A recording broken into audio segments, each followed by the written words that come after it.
कहानी की शुरुआत में मेन कैरेक्टर कहता है टाइट स्कर्ट पहनना बहुत ही असुविधाजनक है, वो वाले पहन लो। मेन कैरेक्टर की बात सुनकर वो लड़की इस चीज के लिए मान जाती है। वो लड़की शर्माती हुई कहती है, भाई ये झोंग, क्या मुझे बाकी में ब्लैक सॉक्स पहननी होगी? ये झोंग उसी लड़की की बात सुनकर कहता है हाँ। वो लड़की ब्लैक सॉक्स पहनने के बाद थोड़ी सी शर्माती हुई कहती है, हालांकि ये नॉर्मल कपड़ों की तुलना में चलने फिरने के लिए असल में बेहतर है। इसे पहनने पर मुझे हमेशा शर्मिंदगी महसूस होती है। ये जोंग उसे देखकर कहता है, निश्चिंत रहे, तुम्हारे पुराने कपड़े लंबे समय तक दौड़ने के लिए कंफर्टेबल नहीं थे, इसे पहनना बिल्कुल सही है। सबसे इम्पोर्टेंट बात, क्या सारा सामान पैक हो गया है? हम आज रात यहाँ से निकल रहे हैं, मुझे देखने दो। भाई ये जेन का पसंदीदा केक, पसंदीदा वुगोंग चाय, तले हुए पैन केक। ये झोंग उससे कहता है, सियाओटाओ, इस बार हम अपनी जान बचाने के लिए भाग रहे हैं, पिकनिक पर नहीं जा रहे हैं। सियाओटाओ खुश होती हुई तो डॉल को दिखाती हुई कहती है, और सबसे इम्पोर्टेंट खजाना, शादी की जोड़ियां जो भाई ये झोंग ने मुझे दी थी। ये झोंग थोड़ा सा ब्लश करते हुए कहता है, क्या तुम इसे ढूंढने में इतना समय लगा रहे हो? अगर तुम्हारा सामान पैक है तो चलिए जल्दी से चलते हैं। ये झोंग जब जा रहा था तब उसकी नजर एक सेट के लड़कियों के ऊपर पड़ता है, जो कि उससे कहने लगते हैं, इधर देखो इधर देखो, अरे वहाँ मौजूद हैंडसम बॉय, क्या आप डुअल कल्टीवेशन में रुचि रखते हैं? हमारे हेंग हुआन सेक्ट में शामिल हो जाइए। ये झोंग वहाँ पर मौजूद बोर्ड को देखकर सोचता है, क्या सच में कोई ऐसा सेक्ट है जो टैलेंट को नहीं देखता? ठीक है, मैं शामिल हो जाऊंगा। हेंग हुआन सेक्ट में शामिल होने के बाद मुझे डुअल कल्टीवेशन का अर्थ समझ में आया, और ये भी कि वो टैलेंट को क्यों नहीं देखते। लेकिन ये इम्पोर्टेंट नहीं है, इम्पोर्टेंट ये है कि अब मैं इमोर्टलिटी को कल्टीवेट कर सकता हूँ। हालांकि अच्छे दिन ज्यादा दिन नहीं टिके। मेरे शामिल होने के कुछ ही समय बाद कल्टीवेशन वर्ल्ड में क्योस फैल गई। हेंग हुआन सेक्ट को विलेन फैक्शन घोषित कर दिया गया, और दोनों पक्षों ने न्याय के नाम पर एक महान युद्ध को कर दिया। मेरे जैसे आउटर सेक्ट के डिसाइपल, जिनका कोई बैकग्राउंड नहीं था, नेचुरल रूप से टॉप के चारे के रूप में काम करने के लिए अग्रिम मैचों पर भेज दिए गए थे। कुछ महीने पहले एक मिशन के दौरान मैं घायल हो गया और कोमा में चला गया, लेकिन सियाओ टाउ नाम की एक किसान लड़की ने मेरी जान बचाई। वो बस यूं ही मैं अपने घावों को भरने के लिए सियाओ टाउ के घर पर रुक गया। इस दौरान मेरे मन में कभी भी सेक्ट में लौटने का ख्याल नहीं आया, एक बार भी नहीं। उसी समय सियाओ टाउ ये झोंग को बुलाते हुए कहती है, भाई ये झोंग, खाने का समय हो गया है। ये झोंग उसकी बात सुनकर कहता है, ठीक है। उसी समय अचानक एक जोरदार स्पिरिचुअल प्रेशर आ जाता है, जिसकी वजह से ये झोंग जमीन पर गिर जाता है। ये झोंग सामने की तरफ देखते हुए सोचता है, गोल्डन स्पिरिचुअल सेक्ट का गोल्डन अवतार और क्रूअल डीमन सेक्ट का काला पंख वाला स्नेक। बात सिर्फ इतनी सी है कि जब वॉर की बात आती है तो कोई भी असल में इससे पूरी तरह से बच नहीं सकता। सियाओ टाउ, अपना सारा सामान तुरंत पैक करो, हम आज रात यहाँ से निकल रहे हैं। अब ये झोंग इमोर्टलिटी को कल्टीवेट नहीं करना चाहता। ये झोंग बस सियाओ टाउ को कल्टीवेशन वर्ल्ड से बहुत दूर ले जाना चाहता है, और ये झोंग अपना शेष जीवन उसके साथ बिताना चाहता है। ये झोंग सियाओ टाउ को कहता है, मुझे कसकर पकड़ लो और जाने मत दो। सियाओ टाउ ये झोंग को देखकर कहता है, भाई ये झोंग शर्मा रही है, मैंने ऐसा पहली बार देखा है। ये झोंग कहता है, मैं नहीं हूँ, चलो जल्दी चलते हैं। भाई ये झोंग, क्या हम कभी घर वापस आ पाएंगे? सियाओ टाओ की बात सुनकर ये झोंग कहता है, जब तक हम साथ हैं कोई भी जगह घर जैसी है, चलो चले। ये झोंग खुद के बारे में बताता है, मेरा नाम ये झोंग है, मैं हिंगुआन सेक्ट का सबसे ऑर्डिनरी आउटर सेक्ट का डिसाइपल हूँ, और साथ ही मैं एक ट्रांसमिग्रेटर भी हूँ। जब मैंने पहली बार जर्नी किया तो मैं एक सिस्टम के साथ आया था, लेकिन इस सिस्टम को किसी भी हालत में एक्टिवेट नहीं किया जा सका, जिससे मैं बहुत कंफ्यूज हो गया। सिस्टम एक्टिवेट की शर्त अभी पूरी नहीं हुई है। सिस्टम को एक्टिवेट करने में असमर्थ और कल्टीवेशन करने की कोई टैलेंट ना होना। ये झोंग जब एक सेक्ट में जाता है तो वहां की एक लड़की ये कहकर मना कर देती है कि तुम्हारी टैलेंट मेल नहीं खाती, प्लीज वापस चले जाओ। हर सेक्ट टैलेंट को सबसे ज्यादा इंपॉर्टेंट देता है। मैंने कई प्रयास किए, लेकिन हर जगह मुझे निराशा ही हाथ लगी। ये झोंग और एक जगह पर जाता है जहां पर उसे ये कहकर मना कर दिया जाता है कि तुम्हारी रूट बोन बहुत कमजोर है, नॉट एक्सेप्टेड। ये झोंग ये सब कुछ पहले के बारे में सोच रहा था। करेंट टाइम पर वो अपने मन में सोचता है, यदि मैं कल्टीवेशन वर्ल्ड में ट्रांसमिग्रेट हो जाऊं, लेकिन कल्टीवेट ना कर पाऊं तो यहाँ आने का क्या लाभ। उसी समय अचानक कोई चिल्लाते हुए उन दोनों को रोकने के लिए कहता है। इस आवाज को सुनकर ये जोंग और सियाओ टाओ दोनों पीछे की तरफ देखने लगते हैं। उनके पीछे जेड मेडन सेक्ट की मास्टर बाई निंगबिंग गोल्डन कोरियल लैंप की खड़ी हुई थी और अपने शरीर से ऑरा को रिलीज कर रही थी। जेड मेडन की डिसाइपल उन दोनों को देखकर कहती है, मास्टर हमें यहाँ हेंगवान सेक्ट का एक चोर मिला है, क्या हमें उसे सीधे तौर पर मार देना चाहिए। उसकी बात सुनकर बाई निंगबिंग कहती है, रुक जाओ। ये कहने के बाद ही बाई निंगबिंग तेजी के साथ ये जोंग के ऊपर अटैक कर देती है। ये जोंग कुछ समझ पाता उससे पहले बाई निंगबिंग उसे अपने पैरों तले दबा लेती है। बाई निंगबिंग ये जोंग को बताती है, अगर आपको हेंगवान सेक्ट की अगली प्लान पता है तो मैं आपकी जान बच सकता हूँ। उसकी बात सुनकर ये जोंग हंसते हुए कहता है, मुझे लगता है कि आप लोग भी अपने हताशा में किसी के भी पास जाने को तैयार है। मेरे जैसे कल्टीवेशन लेवल वाले व्यक्ति को सेक्ट की प्लान के बारे में कैसे पता चल सकता है। ये जोंग की बात सुनकर बाई निंगबिंग उसकी तरफ गुस्से भरे नजरों से देखने लगती है। किंगसी कहती है, मास्टर को गुस्सा होने की कोई जरूरत नहीं है, इस तरह के छोटे मोटे कामों को किंगसी के भरोसे छोड़ दे। किंगसी की बात सुनकर बाई निंगबिंग उसे आगे बढ़ने के लिए कहती है। सियाओ टाओ रोती हुई उन दोनों को कहती है, भाई ये जोंग को प्रताड़ित मत करो, वो एक अच्छा इंसान है। ये बात को दोहराने लगती है।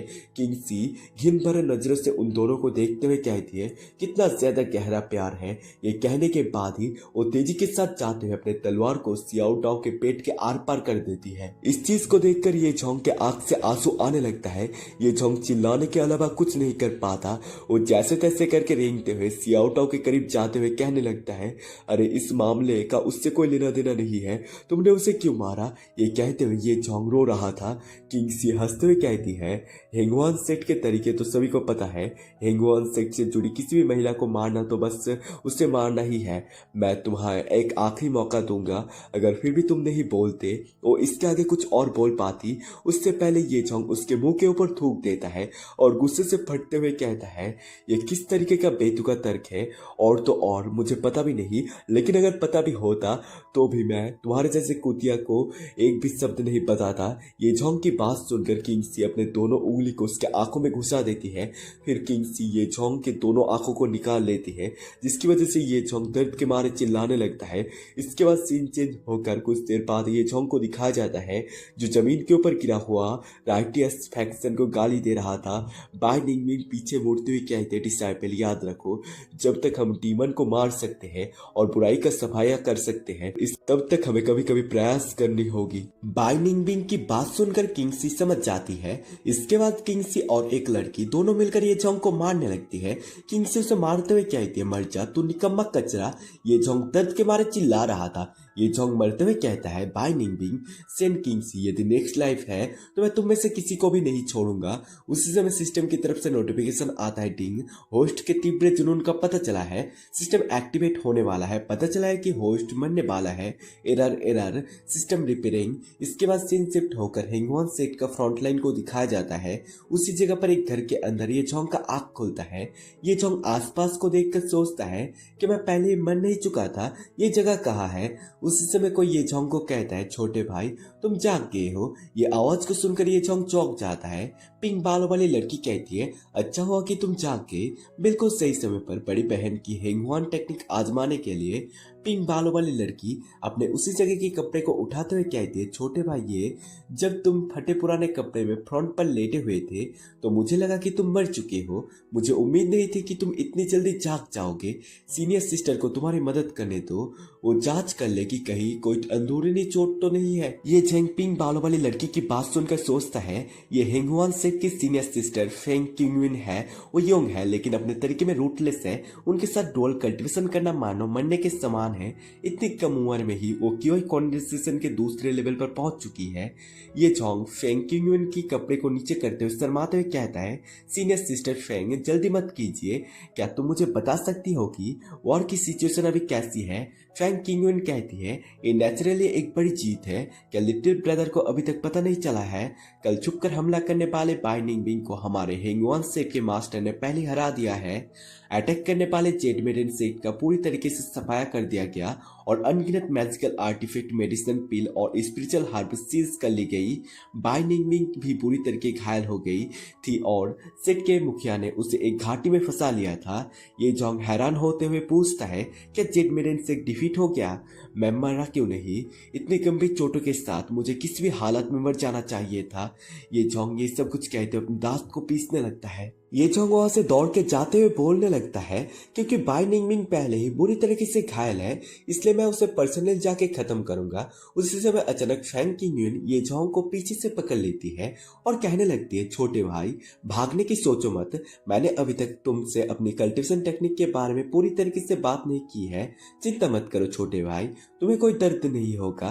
फैंग किंगयुन ये जोंग को गले को दबाते हुए धीरे से उसके कान में कहती है, तुम्हारी मौत भी बहुत अच्छे तरीके से होगी। ये जोंग घबराते हुए सोचता है, धिक्कार है, मेरी करंट कल्टिवेशन के साथ मैं निश्चित रूप से इस कुतिया द्वारा खून चूस कर मर जाऊंगा। जैसा कि मैंने सोचा था, इस कल्टिवेशन वर्ल्ड में जहां स्ट्रेंथ ही सब कुछ है, मुझ जैसा पर्सन रिबॉर्न होने पर भी सर्वाइव नहीं कर सकता। उसी समय ये जोंग के सामने सिस्टम आ जाता है। सिस्टम पर लिखकर आता है, सिस्टम रिपेयरिंग कंप्लीट हो चुका है। कांग्रेचुलेशन होस्ट, आपने पर्सनैलिटी करेक्शन सिस्टम को एक्टिवेट किया है। फैंग किंगयुन ये जोंग को गले को और भी तेजी के साथ दबाने लगती है। ये जोंग इसे रेजिस्ट नहीं कर पा रहा था।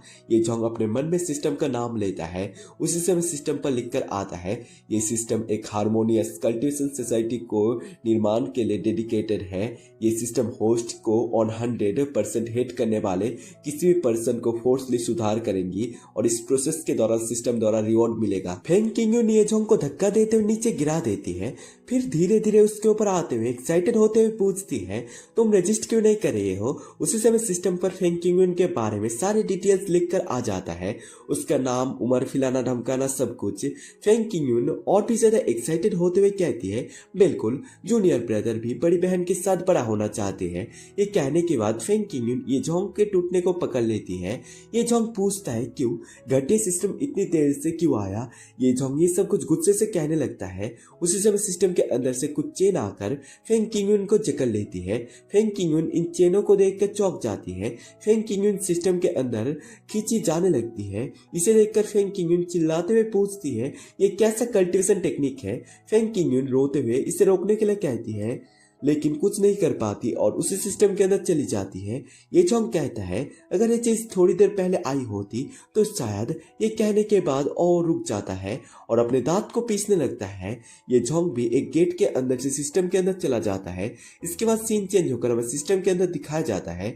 ये जोंग उसी जगह को देखते हुए सोचता है, क्या ये प्रिजन सेल है? प्रिजन के सारी सेल अभी के टाइम पर सील्ड है। इसे देखकर ये जोंग समझ जाता है कि इसका यूज करने से पहले उसे कुछ कंडीशन को पूरा करना होगा। इसके बाद सीन चेंज होकर फैंग किंगयुन को दिखाया जाता है, जो रस्सी से बंधी हुई थी। फैंग किंगयुन कहती है, तुमने किस टाइप की मैजिकल आर्टिफैक्ट का यूज किया? तुमने मुझे यहाँ कैसे फंसा रखा है? ये जोंग उसके बातों को पूरी तरीके से इग्नोर करते हुए सिस्टम से पूछता है, सिस्टम मुझे रिवॉर्ड कैसे मिल सकता है? उसी समय सिस्टम पर लिखकर आता है, पहले आप यहाँ दूसरे पार्टी के डिस्टर्ब पर्सनैलिटी को सुधारने के लिए किसी भी तरीके का इस्तेमाल कर सकते हैं। सुधार जितना होगा उतना ही ज्यादा रिवॉर्ड मिलेगा। ये जोंग दूसरे ऑप्शन को देखने लगता है। दूसरा, इस इविल एग्जिस्टेंसेस को फिजिकली एलिमिनेट करके दूसरे पार्टी को सीधे रूप से रिफाइंड करें, लेकिन रिवॉर्ड बहुत कम मिलेगा। तुम मेरे साथ क्या करने वाले हो? ये कहते फैंग किंगयुन फूट फूट के रोने लगती है। सिस्टम ये जोंग को दोनों ऑप्शन के अंदर से कोई एक ऑप्शन चूज करने के लिए कहता है।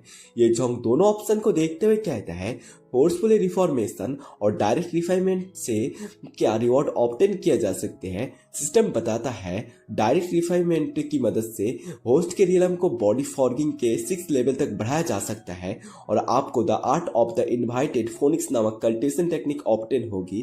फैंग किंगयुन चिल्लाते हुए कहती है, अरे मुझे अनदेखा मत करो। ये जोंग उसे पूरी तरीके से इग्नोर कर रहा था। सिस्टम और भी बताता है, यदि फोर्सफुली रिफॉर्मेशन प्रोसेस की रीच 100% तक पहुंच जाती है तो आप सीधे लक्ष्य को गुलाम बना सकते हैं और आपका रियलम क्यूआई कंडेंसेशन के दूसरे लेवल तक पहुंच जाएगा। साथ ही आपको playful dragon and phoenix art नामक कल्टिवेशन टेक्निक ऑप्टेन होगी। ये जोंग एक ऑप्शन को चुनते हुए कहता है कि वह कंडेंसेशन का तीसरा लेवल असल में बहुत लुभाना है और the playful art of the dragon and phoenix भी हिंगवान सेक्ट के अंदर एक टॉप टियर कल्टिवेशन टेक्निक है, लेकिन अभी मेरे पास इस लड़की को ट्रेनिंग देने का समय नहीं है। बेहतर होगा कि मैं सीधे उसे ही रिफाइन कर लूं ताकि वो मुझे बॉडी फॉर्गिंग के 6 लेवल तक पहुंचने में मदद कर सके। ये कहते हुए ये जोंग एक अटैक को तैयार करते हुए फेंग किंगयुन के ऊपर कर देती है। फेंग किंगयुन अपनी तरफ बहुत सारे तलवार को आते हुए देखकर बहुत ज्यादा डर जाती है और चिल्लाते हुए, रोते हुए, गिड़गिड़ाते हुए कहती है, छोटे भाई सियाओ, मैं तुमसे भीख मांगता हूँ कि मुझे जाने दो, मैं गुलाम या नौकरानी बनने को तैयार हूँ। ये कहने के बाद वो अपने आंखों को बंद कर लेती है, लेकिन दिखाया जाता है वो तलवार रुक चुकी थी, लेकिन फेंग किंगयुन के गालों के ऊपर थोड़ा सा कट लग चुका था। सिस्टम बताता है आप जल्दी वापस आओ। वार्निंग, होस्ट के पास दूसरे कल्टीवेटर को डिटेक्ट किया गया है।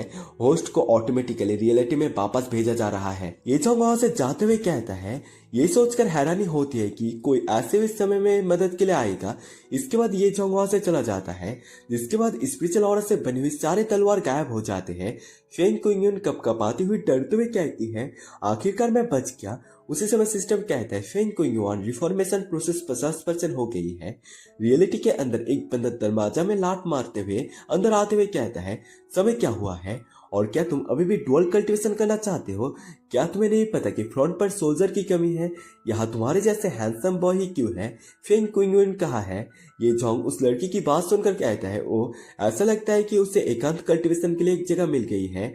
वो लड़का ये जोंग की बात सुनकर उसके हाथ को तेजी के साथ पकड़ते हुए उसे वहां से उड़ा के ले जाते हुए कहता है, इसे भूल जाओ, हमें तो बस नंबर पूरी करनी थी, मेरे साथ आओ। ये जोंग अपने पीछे की तरफ देखता है, जहां पर उसे दिखाई देता है बहुत सारे और भी कल्टीवेटर उसी तरफ जा रहे थे।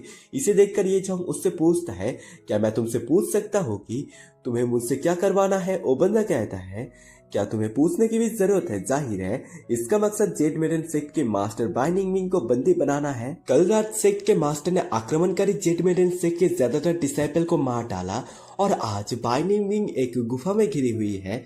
इस समय सेक्ट के मास्टर डिसाइपल को एक जगह पर इकट्ठा कर रहे हैं और बाइनिंग विंग को घेराबंदी करने के लिए तैयारी कर रहे हैं। ये जोंग गुस्से से आग बबूला हो जाता है। ये जोंग को इतनी जल्दी बदला लेने का मौका मिलने का उम्मीद नहीं था। बाइनिंग विंग के साथ ये जोंग पूरी तरह से अपने बदला को पूरा करेगा। इसके बाद सारे डिसाइपल उसी जगह पर पहुंच जाते हैं जहां पर गैदरिंग होने वाला था। एक बंदा सबको बताता है कि सारे एक लाइन में खड़े हो जाओ और सेक्ट के मास्टर का निर्देश का इंतजार करो। उसकी बात सुनकर सारे बंदे हाँ में जवाब देते हैं। ये जोंग इस अरेंजमेंट को देखकर सोचता है, मुझे तो लगता है जैसे लोग मरने के लिए लाइन में खड़े हुए रहे हैं। एक बंदा दूसरे बंदे को कहता है, क्या तुमने सुना है कि अगर तुम बाइनिंग विंग को जिंदा पकड़ लेते हो तुम उसके साथ जो चाहो कर सकते हो?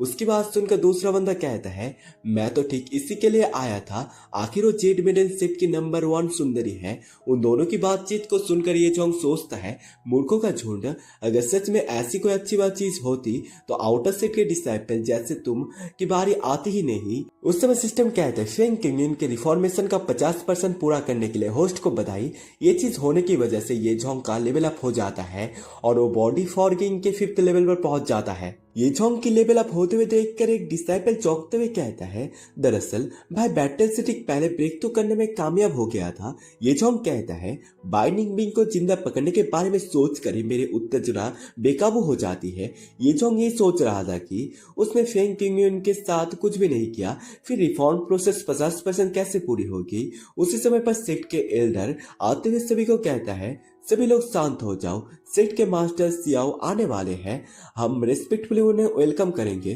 उसी समय सेक्ट के मास्टर गोल्डन कोड रियलम के जियाओ योजी आ जाते हैं, जिनका ऑरा बहुत ज्यादा टेरिफाइंग था। उन्हें देखकर सारे डिसाइपल उन्हें ग्रीट करने लगते हैं। ये जोंग जियाओ योजी को देखकर सोचता है, ये असल में सेक्ट के मास्टर जियाओ योजी को पहली बार देखने का मौका है। लेट गोल्डन कोड रियलम में एक एंशिएंट डीमन की ऑरा असल में टेरिफाइंग है। जियाओ योजी सभी को कहता है, तुम सभी फॉर्मेलिटी से मुक्त हो सकते हो। जियाओ याजी कुछ बताता है, जिसे सुनकर एल्डर उससे रिस्पेक्ट पेश करते हुए कहता है, मैं समझ गया। इसके बाद एक एल्डर डिसाइपल को पिल देते हुए कहती है, ये एक चमत्कार मेडिसिन है जो तुम्हारी पावर को बढ़ा सकती है। इसे स्पेशलिस्ट सेक्ट के मास्टर द्वारा उसे पकड़ने के लिए तैयार किया गया था। डिसाइपल उन पिलों को लेते हुए एल्डर को थैंक्स कहते हैं। ये जोंग भी उन पिलों को ले लेता है और सोचने लगता है कि एल्डर इस्माइल के साथ सबको कह रहा था, जल्दी करो और पिल ले लो, पल भर में तुम बाइनिंग विंग को पकड़ने वाले पहले स्कॉट बन जाओगे। ये जोंग उसे याद करते हुए सोचता है, हेंगुआन सेक्ट अपने डिसाइपल को अच्छी पिल कैसे दे सकता है, यहाँ डेफिनेटली कुछ गड़बड़ है। ये जोंग को ऐसे पिल ना खाते हुए देख सेक्ट मास्टर अपने ऑरा को रिलीज करते हुए उसे ताड़ने लगता है। फिलहाल इसे देखकर ये जोंग उसी पिल को खाने का नाटक करने लगता है। सेक्ट मास्टर कहता है, इस समय बाइनिंग विंग सीरियसली इंजर्ड है, अगर तुम सब मिलकर मौका मिलते ही हमला करो तो तुम लोग उसे हरा सकते हो। सेक्ट मास्टर की बात सुनकर सारे डिसाइपल पागलों की तरह उसी गुफा की तरफ बढ़ने लगते हैं। सारे डिसाइपल गुफा के अंदर जाते हुए चेंज हो जाते हैं और पागलों की तरह आगे की तरफ बढ़ते हुए कहने लगते हैं, जेड मेडन से की सुप्रीम ब्यूटी, मैं आ रही हूँ। बेवकूफो, बाइनिंग विंग निश्चित रूप से मेरी है। हर कोई एक्साइटेड हो चुका था। इसे देखकर ये जोंग समझ जाता है कि पिल के अंदर कुछ गड़बड़ है। बाइनिंग विंग को घायल देखते सारे डिसाइपल उसके ऊपर एक साथ अटैक कर देते हैं। हमें बाइनिंग विंग को दिखाया जाता है जो कि सचमुच घायल थी, साथ ही उसके कपड़े भी कई जगह से फट चुके थे और वो एक जगह पर बैठी हुई अपने जख्म को पकड़ी हुई थी। एक डिसाइपल तेजी के साथ बढ़ते हुए सोचता है, बाइनिंग विंग सचमुच यहाँ है, मैं निश्चित रूप से उसे जेल में डालूंगा और उसे पूरी तरह से रिफॉर्म करूंगा। बाइनिंग विंग अपने सांस को मुंह से छोड़ते हुए कहती है, हेंगुआन सेक्ट के विलेंस असल में इन कचरों का उपयोग करके मुझे मारना चाहते हैं। ये कहते अपने हाथ से स्पिरिचुअल ऑरा को रिलीज करते हुए अपने तलवार को कंट्रोल करने लगती हैं। वो सारे डिसाइपल उसके बहुत करीब आ चुके थे। बाइनिंग विंग अपने हाथ के इशारे से एक ही बार में एक डिसाइपल को मार डालती है। इसके बाद वो नहीं रुकती और एक ही बार में सारे बंदे को खत्म कर डालती है और अपने तलवार को फिर से मैन के अंदर डाल देती है। ये जोंग पत्थर के पीछे छुपे हुए इन सारे चीजों को देख रहा था। ये देखकर कैसे लगता है कि वो बुरी तरह घायल है। बॉडी फॉर्गिंग कल्टीवेशन के मेरे 5th लेवल के साथ अभी वहां जाना कंप्लीटली सुसाइड के समान है। उस समय बाइनिंग विंग की नजर उन कटे हुए शरीर के ऊपर पड़ता है जो कि धीरे धीरे फूल रही थी। ये कैसे संभव हो सकता है, ये कहते हुए घबराने लगती है।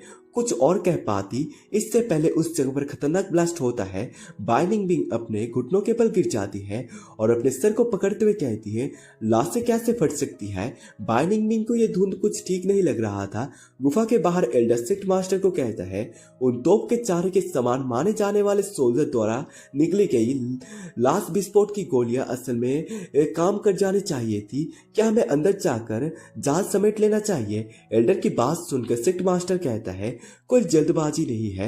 हालांकि क्रॉप्स एक्सप्लोजन की पावर काफी अच्छी है, लेकिन इससे भी ज्यादा इंपॉर्टेंट बात यह है कि विस्फोट के बाद ब्लड मिस्ट ये पॉइजन से भरा हुआ है। इसके बाद हमें सीन चेंज होकर गुफा के अंदर बाइनिंग विंग को दिखाया जाता है जिसके ऊपर पॉइजन का असर होने लगा था। बाइनिंग विंग खुद के बॉडी को टच करते हुए कहती है, मुझे अचानक से बहुत गर्मी महसूस हो रही है।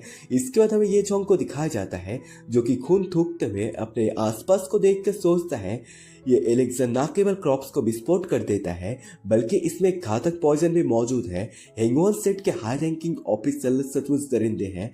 उसी समय बाइनिंग विंग को अपने आसपास किसी का होने का एहसास होता है और वो कहने लगती है, वहाँ कौन है। बाइनिंग विंग उसे अपनी तरफ खींचते हुए कहती है, अब भी छिपने की कोशिश कर रहे हो। ये जोंग उसके तरफ खींचे चला जाता है। बाइनिंग विंग ये जोंग के गले को पकड़ते हुए कहती है, क्या तुम वही चीटी हो जो कल मेरे हाथों द्वारा कुचला गया था। तुम सचमुच अभी तक मरे नहीं हो। हेंगुआन सेट के पास असल में कई इवल मेथड है। ये जोंग सोचता है सिस्टम ऐसे घृणित पर्सनैलिटी वाले पर्सन को निश्चित रूप से सिस्टम के दायरे में लाया जा सकते हैं, है ना। सिस्टम बाइनिंग विंग को स्कैन करता है। बाइनिंग विंग की होस्ट के पास शुद्धता 50% है जो अभी तक सिस्टम करेक्शन की शर्तों को पूरा नहीं करती है। बाइनिंग विंग अपने तलवार को ये जोंग के सामने रखते हुए कहती है, तब मैं तुम्हें फिर से मार डालूंगा। ये जोंग सोचता है, मुझे उसकी शुद्धता को 100% तक बढ़ाना होगा। ये जोंग उसे गुस्सा दिलाते हुए कहता है, जेड मेडन सेट के ग्रेट सेट मास्टर की ऐसी हालत देखकर आश्चर्य होता है। क्या अब तुम अपना गुस्सा सिर्फ मुझ जैसे किसी मामूली इंसान पर ही निकाल सकते हो। तुमने अपने सेट के सभी एलिट को भेज दिया, फिर भी हमारे सेट के मास्टर ने उन सभी का फिर से सफाया कर दिया। अगर मैं तुम्हारी जगह होता तो बहुत पहले अपनी मौत से माफी मांग लेता, लेकिन तुम्हें देखकर मैं समझ सकता हूँ कि तुम एक नीच लड़की हो जो अपने मौत से डरती है और जीवन से चिपकी रहती है। बेहतर होगा कि तुम अब सरेंडर कर दो। हालांकि तुम हमारे सेहिंगवान सेट के लिए एक साझा कैद बन सकते हो। कम से कम तुम अपनी छोटी सी जिंदगी को तो बचा पाओगे। ये जोंग की बात सुनकर बाय निंगमिंग गुस्सा होते हुए अपने ऑरा को रिलीज करते हुए कहती है, चुप हो जाओ। ये जोंग उसके पेसर की वजह से बहुत पीछे जाने लगता है। बाय निंगमिंग गुस्से से आग बबूला होते हुए कहती है, कमीने, अगर उस कुतिया सेन किंगसी ने मुझे धोखा ना दिया होता तो मैं आज इस हालत में नहीं होती। बाय निंगमिंग अपने तलवार को कंट्रोल करते हुए आगे की तरफ बढ़ते हुए कहती है, हेंगवान सेट और मेरे साथ बिट्रॉय करने वाले हर व्यक्ति को मैं अपने हाथों से तड़पा तड़पा कर मार डालूंगा। शुरुआत तुमसे ही होती है, छोटे चीटी, मेरे लिए मरो। ये कहते हुए बाय निंगमिंग ये जोंग के ऊपर अटैक कर देता है। ये जोंग मन में कहता है, सिस्टम, क्या अब समस्या हल हो गई है? सिस्टम स्कैन करके कहता है, बाय निंगमिंग की होस्ट के प्रति शुद्धता 90% है, जो अभी तक सिस्टम की शर्तों को पूरा नहीं करती है। ये जोंग जैसे तैसे करके बाय निंगमिंग के अटैक को डॉज कर लेता है। बाय निंगमिंग इसके बाद भी नहीं रुकती और लगातार ये जोंग के ऊपर अटैक करे जा रही थी। ये जोंग जैसे तैसे करके उन अटैक को डॉज कर रहा था। बाय निंगमिंग अपने तलवार को लेकर उसमें और भी ज्यादा स्पिरिचुअल ऑरा को इंजेक्ट करते हुए उसे ये जोंग की तरफ फेंक देता है। वो तलवार ये जोंग के बहुत करीब आ चुका था। ये जोंग सोच रहा था ये अभी भी बहुत कम है। उसी समय वो तलवार नीचे गिर जाती है। इसे देखकर ये जोंग चौंक चुका था। ये जोंग बाय निंगमिंग की तरफ देखने लगता है। बाय निंगमिंग ब्लश करते हुए कहने लगती है, क्या मेरे शरीर में ताकत नहीं बची है? बहुत बहुत गर्म है, मैं और बर्दाश्त नहीं कर सकता। ये कहते हुए वो नीचे गिर जाती है और खुद को कंट्रोल नहीं कर पा रही थी क्योंकि उसके ऊपर पॉइजन का असर होने लगा था। गुफा के बाहर वो दोनों बात कर रहे थे कि जरूर बाय निंगमिंग उसी पॉइजन से प्रभावित हो चुकी है, वो इसके प्रभाव को सहन नहीं कर सकती। एल्डर कहता है, उसने अपने उंगली से काम चलाना शुरू कर दिया होगा। उसकी बात सुनकर सेक्ट लीडर कहता है, हमारे हेंगवान सेट का पॉइजन ऐसी चीज नहीं है जिसे आप अकेले ही सुलझा सके। हम थोड़ी देर और इंतजार करेंगे, उसी पॉइजन की पेन पूरी तरह से सहने देंगे और फिर मैं उसके साथ वो सब करके मदद करूंगा। एल्डर कहता है, सेक्ट मास्टर बहुत ज्यादा ब्रिलियंट है। इसके बाद हमें गुफा के अंदर दिखाया जाता है जहाँ पर कोई चिल्ला रहा था जोर जोर से। हमें गुफा के अंदर बाय निंगमिंग को एक जगह पर बेहोश दिखाई जाती है जो कि बहुत ज्यादा हाँप रही थी पॉइजन के असर की वजह से। ये जोंग बाय निंगमिंग के पास बैठे हुए कल्टिवेशन कर रहा था। ये जोंग अपने कपड़े को अच्छे से पहनते हुए सोचने लगता है, इस बीते रिश्ते में मेरी कल्टिवेशन लेवल असल में बॉडी टेम्परिंग के 9 लेवल तक पहुंच गया है। उसी समय बाय निंगमिंग को भी होश आ जाती है। बाय निंगमिंग ये जोंग को देखकर सोचती है, प्राइमल यंग होली बॉडी इसके असल में अनगिनत यूज है। वो दोनों कुछ देर एक दूसरे को देखने लगते हैं। बाय निंगमिंग कहती है, तुमने ही तो इस सेक्ट मास्टर को ऐसा करने के लिए मजबूर किया। बाय निंगमिंग की बात सुनकर ये जोंग कहता है, मैंने तुम्हें मजबूर किया? क्या ये नहीं कहा जाना चाहिए कि तुमने मुझे मजबूर किया? गोल्डन कोर स्टेज के एक एक्सपर्ट के दबाव में मुझ जैसे लो लेवल के लोली बॉडी टेम्परिंग के कल्टिवेटर के लिए इसे केवल इनएक्टिव सहन करना ही संभव है। ये जोंग की बात सुनकर बाय निंगमिंग शर्माने लगती है, कुछ कह नहीं पाती और गुस्से से अपने तलवार को उठाते हुए और ऑरा को रिलीज करते हुए कहती है, क्या तुम्हें सच में लगा था कि हमारे बीच ये कुछ होने की वजह से तुम मेरे हाथ से बच जाओगे? मैं तुम्हें मार डालूंगा। ये कहते हुए बाय निंगमिंग ये जोंग की तरफ अटैक करने के लिए बढ़ने लगती है। ये जोंग के सामने सिस्टम आते हुए बताता है, आपके प्रति बाय निंगमिंग का गुस्सा 100% हो गया है, प्लीज करेक्शन की प्रोसेस को शुरू करें। बाय निंगमिंग के सर के ऊपर सिस्टम स्क्रीन पर उसके बारे में सब कुछ लिखकर आ जाता है। बाय निंगमिंग तेजी के साथ आते हुए अटैक करने वाली थी। सिस्टम के अंदर इनसफिशिएंट में प्रिजन सेल पाई गई। बाय निंगमिंग को टेम्पररी प्रिजन सेल में लाना इम्पॉसिबल है। ये जोंग इस चीज को देख कर सिस्टम के ऊपर चिल्लाते हुए कहता है, फेंग किंगुन को बाहर निकालो। ये जोंग की बातों के मुताबिक सिस्टम उसे बाहर निकाल देता है और सीधा जाकर बाय निंगमिंग के ऊपर वो गिरती है। सिस्टम अपने चेन की मदद से बाय निंगमिंग को पूरी तरह से जकड़ लेता है। इसके बाद सेक्ट लीडर गुफा के अंदर एंटर करते हैं। ये जोंग उन्हें पत्थर के पीछे से छुप कर देखते हुए सोचता है, इस गुफा से बाहर निकालने का ये एकलौता रास्ता है, अब यहाँ से निकलने का कोई रास्ता नहीं बचा है। ये जोंग अपने सब कुछ दांव पर लगा लेता है और अपने हाथों पर स्पिरिचुअल ऑरा को लाते हुए खुद के ऊपर अटैक कर देता है, जिससे वो घायल हो जाता है। ये जोंग सोचता है मैंने कुछ ज्यादा ही पावर लगा दिया था। सेक्ट लीडर गुफा के अंदर आने के बाद अपने ऑरा को रिलीज करता है, जिसकी वजह से वो पॉइजन उस जगह से गायब हो जाता है। सेक्ट लीडर और एल्डर आसपास के जगह को अच्छे से सर्च करने लगते हैं, कोई बचा है या नहीं ये देखने के लिए। एल्डर सेक्ट मास्टर को रिपोर्ट करते हुए कहता है सेक्ट के मास्टर को रिपोर्टिंग देने पर पता चला है कि अंदर केवल एक लड़का और एक लड़की ही मिली। सेक्ट के अन्य आउटर डिसाइपल पहले ही शरीर और मांस के टुकड़े में बदल चुके हैं। इसके अलावा उसी समय सेक्ट मास्टर कहता है मुझे ये सोचकर हैरानी हो रही है कि अभी भी कुछ डिसाइपल बच चुके हैं, और क्या जल्दी बोलो। इसके अलावा वो महिला बाइनिंग बिंग नहीं है। उसी समय फेंग क्यूंगन होश में आती हुई कहती है मैं कहा हूँ ये जगह कौन सी है। सेक्ट मास्टर फेंग क्यूंगन को अपने पावर की मदद से अपनी तरफ खींचने लगता है और अपने सामने लाकर फेंक देता है और कहता है मेरे इस जाल से बाइनिंग बिंग के बचने का कोई रास्ता नहीं है। फेंग क्यूंगन नीचे गिरने की वजह से दर्द के मारे चिल्ला रही थी। सेक्ट मास्टर इविल की तरह स्माइल करते हुए फेंग क्यूंगन से पूछता है बोलो बाइनिंग बिंग कहाँ छुपी हुई है। सेक्ट मास्टर की बात सुनकर फेंग क्यूंगन डरते हुए कहती है सेक्ट के मास्टर मुझे नहीं पता कि वो कहाँ पर है। एल्डर सेक्ट मास्टर को कहता है अपने गुस्से को कम कीजिए, हम फिर से तलाशी लेंगे, शायद बाइनिंग बिंग की एनर्जी खत्म हो चुकी हो और वो हमारे तोप के चारे की तरह उसके हाथों ही उसकी मौत हो गई हो। फेंग क्यूंगन चौंक जाती है। एल्डर सेक्ट मास्टर के गुस्से को देखकर कहने लगता है क्या हमारा सेक्ट मास्टर पागल हो चुका है। उसकी बात सुनकर और एक एल्डर कहती है सेक्ट मास्टर ने बहुत लंबे समय तक इंतजार किया था और प्लान बनाया था ताकि वो राइटेस्ट फैक्शन के नंबर 1 ब्यूटी को हासिल कर सके। सेक्ट मास्टर पागलों की तरह चिल्लाते हुए अपने शरीर से ऑरा को रिलीज करने लगता है। सेक्ट मास्टर फेंग क्यूंगन के कपड़े को फाड़ते हुए कहता है बाइनिंग बिंग तुम कब तक नाटक करती रहोगी। क्या तुम्हें लगा था कि तुम अपने कल्टीवेशन को छुपाकर और अपना रूप बदलकर तुम मुझे धोखा दे पाओगी। ये कहते हुए सेक्ट मास्टर फेंग क्यूंगन के सारे कपड़े को फाड़ने लगता है। फेंग क्यूंगन कुछ नहीं कर पा रही थी। सेक्ट मास्टर की बात सुनकर एल्डर उससे पूछता है मास्टर आपका बातों का क्या मतलब है। उसकी बात सुनकर सेक्ट मास्टर कहता है क्या तुम्हें अभी तक पता नहीं चला ये लड़की ये बाइनिंग बिंग है जो कि अपने वेश को बदली हुई है। फेंग क्यूंगन अपने शरीर को ढक रही थी अपने हाथों की मदद से। वो कुछ नहीं कहती, फिर वो गिड़गिड़ाते हुए सेक्ट मास्टर के पैरों को पकड़कर कहती है सेक्ट मास्टर मैं केवल एक ऑर्डिनरी आउटर सेक्ट का डिसाइपल हूँ, मैं एनिमे सेक्ट का सेक्ट मास्टर नहीं हूँ, मेरे बातों पर विश्वास करो। उसकी बात सुनकर सेक्ट मास्टर कहता है तुम अभी भी मुझे बेवकूफ बनाने की कोशिश कर रहे हो। ये जोंग ये सोच रहा था कि करंट सिचुएशन को कैसे एक्सप्लेन करे, लेकिन ये जोंग को उम्मीद नहीं था कि ये बूढ़ा आदमी इसे खुद ही समझ लेगा। सेक्ट मास्टर गुस्से से फेंग क्यूंगन को कहता है अगर तुम वो बाइनिंग बिंग नहीं हो जिस पर पॉइजन का असर हुआ था तो तुम्हारे शरीर में इतनी महक ऑरा कैसे हो सकती है।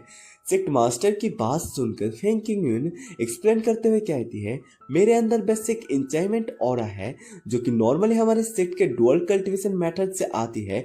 उसकी बात सुनकर सेक्ट मास्टर ये जोंग मेन कैरेक्टर की तरफ पॉइंट करते हुए कहता है अगर तुम इस चीज को एक्सेप्ट नहीं करते हो तो कोई बात नहीं, यहाँ पर और एक पर्सन जीवित है। फेंग क्यूंगन जैसे ये जोंग को देखती है वो गुस्से से आग बबूला हो जाती है और तुम्हारी वजह से ही मेरी ये हालत हुई है। ये कहते हुए फेंग क्यूंगन ये जोंग को खत्म करने के लिए आगे की तरफ बढ़ जाता है। सेक्ट मास्टर फेंग क्यूंगन को ऐसे अटैक करने के लिए जाते हुए देखकर कहने लगता है तुम्हें क्या लगा था कि मैं तुम्हें उसे धमकाने का मौका दूंगा। ये कहने के बाद सेक्ट मास्टर फेंग क्यूंगन के ऊपर अटैक करते हुए उसे एक जगह पर रोक लेती है। उसी अटैक के कारण फेंग क्यूंगन जोर से चिल्लाने लगती है। एक भाला तो उसके गले के अंदर भी घुस चुका था। सेक्ट मास्टर एल्डर को हुक्म देता है उस बच्चे को जगाओ। सेक्ट मास्टर के बातों के मुताबिक वो एल्डर जाकर ये जोंग को एक पिल खिला देता है। वो पिल खाते ही ये जोंग खांसते हुए एल्डर तियाओ को अपने जान बचाने के लिए शुक्रिया करता है। एल्डर कहता है ये सब सेक्ट मास्टर की इंटेंशन थी। सेक्ट मास्टर ये जोंग से पूछता है बताओ अभी गुफा के अंदर क्या हुआ था। फेंग क्यूंगन रो रही थी और ये जोंग बताने लगता है गुफा में प्रवेश करते ही मैंने अपने बड़े और छोटे भाइयों को खुद को उड़ाकर मरते हुए देखा। विस्फोट में बाइनिंग बिंग बुरी तरह घायल हो गई थी। सेक्ट मास्टर ये जोंग की बात सुनकर उसकी तरफ देखने लगता है। ये जोंग सेक्ट मास्टर के सामने बैठते हुए उसे ग्रीट करते हुए कहता है और तब उसने अपना रूप पूरी तरह से बदल लिया और इस लुक में ढल गई। ये झोंग की बात सुनकर सेक्ट मास्टर हंसते हुए कहता है, मुझे ये एक्सपेक्ट था। फेंग किंगयून ये झोंग को गाली दे रही थी। एक बंदा आता है और फेंग किंगयून को उठा के वहां से ले जाने लगता है। सेक्ट मास्टर एल्डर को कहता है, बाई निंगमिंग को ले जाओ और उसे कैद कर लो। वॉर खत्म होने के बाद मैं खुद से उसे सबसे शक्तिशाली कढ़ाई में रिफाइन करूंगा। सेक्ट मास्टर की बात सुनकर एल्डर हाँ में जवाब देता है। फेंग किंगयून वहां से जाते हुए रोते हुए अपने मन में सोचती है, ये झोंग मैं मरने के बाद भी भूत बनकर तुम्हें नहीं छोड़ूंगा। ये झोंग फेंग किंगयून की तरफ देखते हुए मन में सोचता है, सीनियर सिस्टर फेंग, इसे मेरी तौर से तुम्हारे कल्टिवेशन में मदद समझना चाहिए, है ना? सेक्ट मास्टर कहता है, अब जेड मेडल सेट कोई खतरा नहीं है, लेकिन फ्रंट लाइन पर और अभी भी टेंस है। चलो जल्दी वापस चलते हैं। एल्डर कहता है, हमारे सेक्ट मास्टर बहुत ज़्यादा ब्रिलियंट है। सेक्ट मास्टर रुकते हुए कहता है, एक पल के लिए इंतजार करो। क्या बाकी सब ने भी एलेक्सर पी लिया और खुद को उड़ा लिया तो तुम कैसे बच पाए?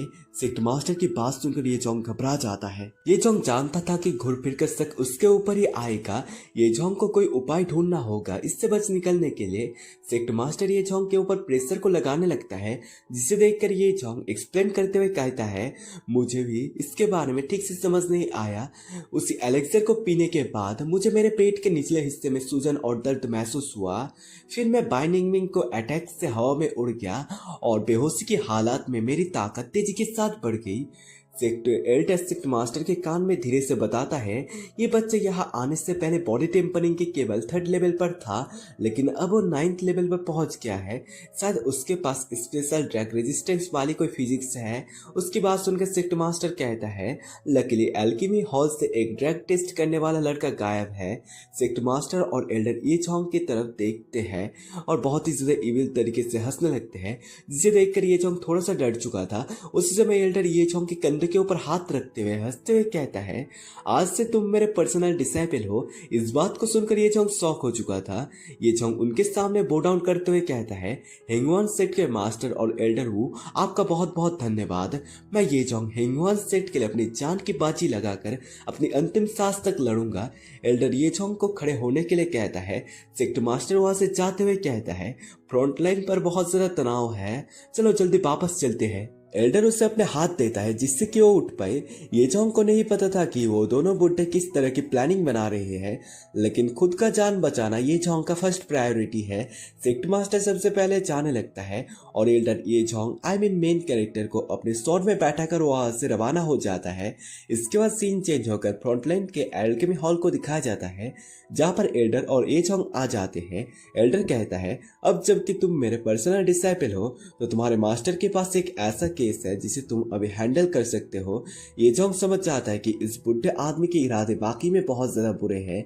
ये जोंग सामने से कहता है, मास्टर आप सिर्फ हुक्म दीजिए, आपका डिसाइपल मौत तक आपकी सेवा करेगा। और अपने मन में सोचता है, अगर कोई खतरा होता भी है तो मैं सबसे पहले आगे भागूंगा। एल्डर कुछ निकालते हुए कहता है, इस सिचुएशन में आपका मास्टर आपके साथ फॉर्मेलिटी नहीं बरतेगा, फिर इन सभी एलेक्सर को पी जाओ। इतने सारे पिल को देखकर ये जोंग घबरा जाता है।